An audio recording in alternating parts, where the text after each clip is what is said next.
Hello friends, Radhe Radhe, जय श्री कृष्णा। स्वागत है आप सबको अपने यूट्यूब चैनल किसन लर्न में। तो फ्रेंड्स, आज मैं जीके जैसे टॉप 20 क्वेश्चन लेकर आई हूँ। सभी क्वेश्चन सिलेक्टेड इंपॉर्टेंटली। अगर आप किसी भी एग्जाम की तैयारी कर रहे हैं, वीडियो आपके लिए काफ़ी ज़्यादा यूजफुल रहने वाली है। तो फ्रेंड्स, वीडियो के लास्ट तक जुड़े रहेगा। अगर मेरे चैनल आपको हेल्पफुल लगे तो सब्सक्राइब जरूर कीजिएगा। तो फ्रेंड्स, चलिए हम लोग चलते हैं पहले प्रश्न की ओर से कि हमारा पहला प्रश्न क्या कर रहा है। तो फ्रेंड्स, पहले प्रश्न को ध्यान से देखिएगा। हमारे प्रश्न में फर्स्ट कर है कि विकास का सिद्धांत किसके द्वारा प्रतिपादित किया गया था। विकास का जो सिद्धांत है वो किसके द्वारा प्रतिपादित किया गया था।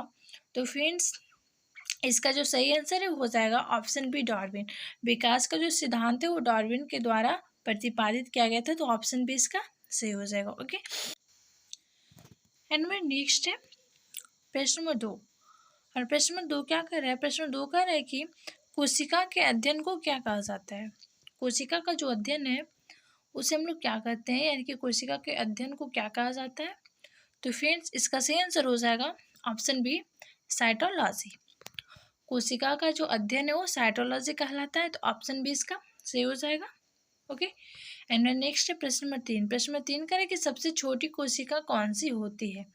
सबसे जो छोटी कोशिका है तो वो कौन सी होती है।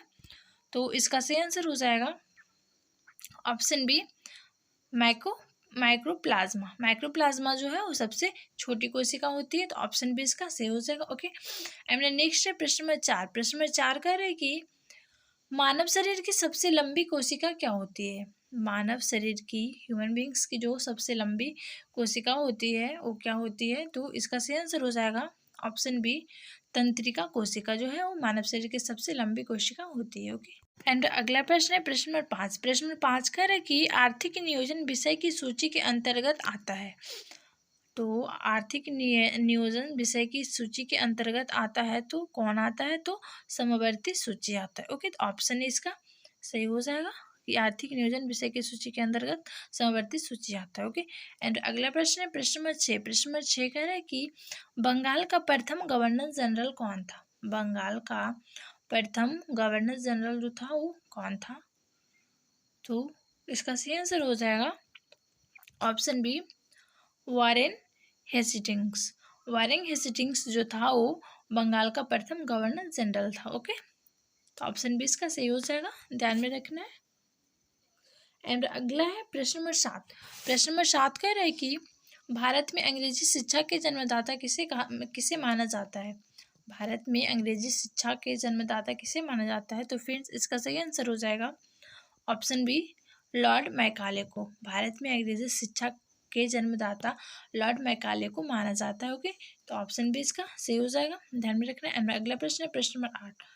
तो फ्रेंड्स, प्रश्न नंबर 8 को देखने से पहले अगर मेरी वीडियो आपको पसंद आ रही है तो लाइक, शेयर एंड सब्सक्राइब जरूर कीजिएगा। ओके, एंड वीडियो के एंड तक जुड़े रहिएगा। तो चलिए अब हम लोग चलते हैं प्रश्न नंबर 8 को। प्रश्न नंबर 8 कह रहा है कि भारत का विभाजन किस योजना का आधार पर किया गया है। भारत के का जो विभाजन है वो किस योजना के आधार पर किया गया है। तो दोस्तों, इसका जो विभाजन है वो लॉर्ड माउंटबेटन योजना के आधार पर किया गया है। तो ऑप्शन सी इसका सही हो जाएगा। ओके, एंड नेक्स्ट है अगला प्रश्न है प्रश्न नंबर 9। और प्रश्न नंबर 9 कह रहा है कि भारतीय राष्ट्रीय कांग्रेस के प्रथम अध्यक्ष कौन थे। भारतीय राष्ट्रीय कांग्रेस के जो प्रथम अध्यक्ष थे वो कौन थे। तो दोस्तों, इसका सही आंसर हो जाएगा ऑप्शन सी, व्योमेश चंद्र बनर्जी। व्योमेश चंद्र बनर्जी जो थे वो भारतीय राष्ट्रीय कांग्रेस के प्रथम अध्यक्ष थे। तो ऑप्शन सी इसका सही हो जाएगा। ओके, एंड अगला प्रश्न है प्रश्न नंबर 10। प्रश्न नंबर 10 कह रहे हैं कि भारत का उपग्रह प्रक्षेपण स्टेशन कहाँ स्थित है। भारत का उपग्रह प्रक्षेपण स्टेशन जो है कहाँ स्थित है। तो श्रीहरिकोटा में। ओके, एंड अगला प्रश्न है प्रश्न नंबर 11। प्रश्न नंबर 11 कह रहा है कि चौरा चौरी किस वर्ष घटित हुआ था।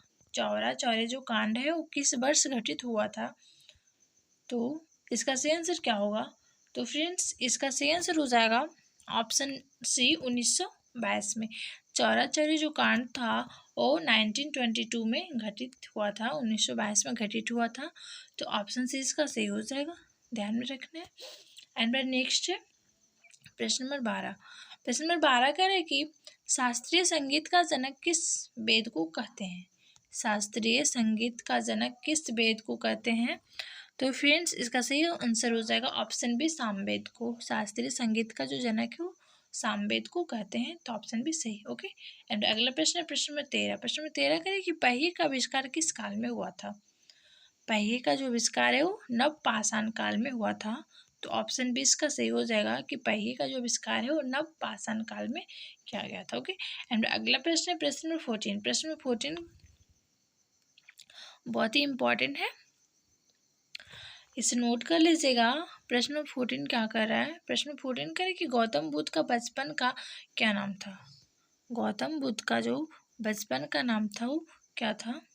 तो फ्रेंड्स बहुत ही इंपॉर्टेंट क्वेश्चन है, ये क्वेश्चन का आंसर हमें कमेंट बॉक्स में ज़रूर से ज़रूर बताइएगा कि गौतम बुद्ध का बचपन का क्या नाम था। एंड अगला प्रश्न है प्रश्न नंबर 15, प्रश्न नंबर 15 कह रहा है कि बाइबल किस धर्म का प्रमुख ग्रंथ है? बाइबल जो है वो किस धर्म का प्रमुख ग्रंथ है? तो इसका सही आंसर हो जाएगा ऑप्शन सी ईसाई धर्म का। बाइबल जो है ईसाई धर्म का प्रमुख ग्रंथ है। ओके, एंड अगला प्रश्न है प्रश्न नंबर 16, प्रश्न नंबर 16 कह रहे हैं कि विजय स्तंभ का निर्माण किसने कराया था? विजय स्तंभ का जो निर्माण है वो किनके द्वारा करवाया गया था? तो फ्रेंड्स इसका सही आंसर हो जाएगा ऑप्शन बी राणा कुंभा के द्वारा विजय स्तंभ का निर्माण करवाया गया था। ओके, तो ऑप्शन बी इसका सही हो जाएगा। एंड मैं नेक्स्ट है अगला प्रश्न है प्रश्न नंबर 17, और प्रश्न नंबर 17 कह रहे हैं कि उत्तर प्रदेश में किस मिट्टी का विस्तार सबसे अधिक है? उत्तर प्रदेश में किस मिट्टी का विस्तार जो है वो सबसे अधिक है? तो फ्रेंड्स इसका सही आंसर हो जाएगा ऑप्शन डी जलोढ़ मिट्टी। ओके, उत्तर प्रदेश में जलोढ़ मिट्टी का विस्तार सबसे अधिक है, तो ऑप्शन डी इसका सही हो जाएगा, ध्यान में रखना है। ओके, एंड मैं नेक्स्ट है प्रश्न नंबर 18, प्रश्न नंबर 18 करें कि स्वतंत्र भारत के प्रथम गवर्नर जनरल कौन थे? तो स्वतंत्र भारत के जो प्रथम गवर्नर जनरल थे वो लॉर्ड माउंटबेटन थे, तो ऑप्शन ए इसका सही हो जाएगा। ओके, एंड अगला प्रश्न है प्रश्न नंबर 19, प्रश्न नंबर 19 का है कि टिप्पू सुल्तान के राजसी झंडे पर किसकी तस्वीर थी? टिप्पू सुल्तान के राजसी जो झंडे थे उस पर किसकी तस्वीर थी? तो फ्रेंड्स इसका सही आंसर हो जाएगा ऑप्शन बी शेर। टिप्पू सुल्तान की राजसी झंडे पर शेर की तस्वीर थी। ओके, तो ऑप्शन बी सही हो जाएगा। एंड अगला प्रश्न है प्रश्न नंबर 20, प्रश्न नंबर 20 करें कि इलेक्ट्रॉन की खोज निम्न में से किसके द्वारा की गई थी? इलेक्ट्रॉन की जो खोज है निम्न में से किसके द्वारा की गई थी? तो फिर इसका सही आंसर हो जाएगा ऑप्शन सी जे थॉमसन के द्वारा की गई थी, तो ऑप्शन सी इसका सही हो जाएगा। तो फ्रेंड्स यहाँ पे मेरी टॉप 20 क्वेश्चन की वीडियो कंप्लीट होती है। Thanks for watching me.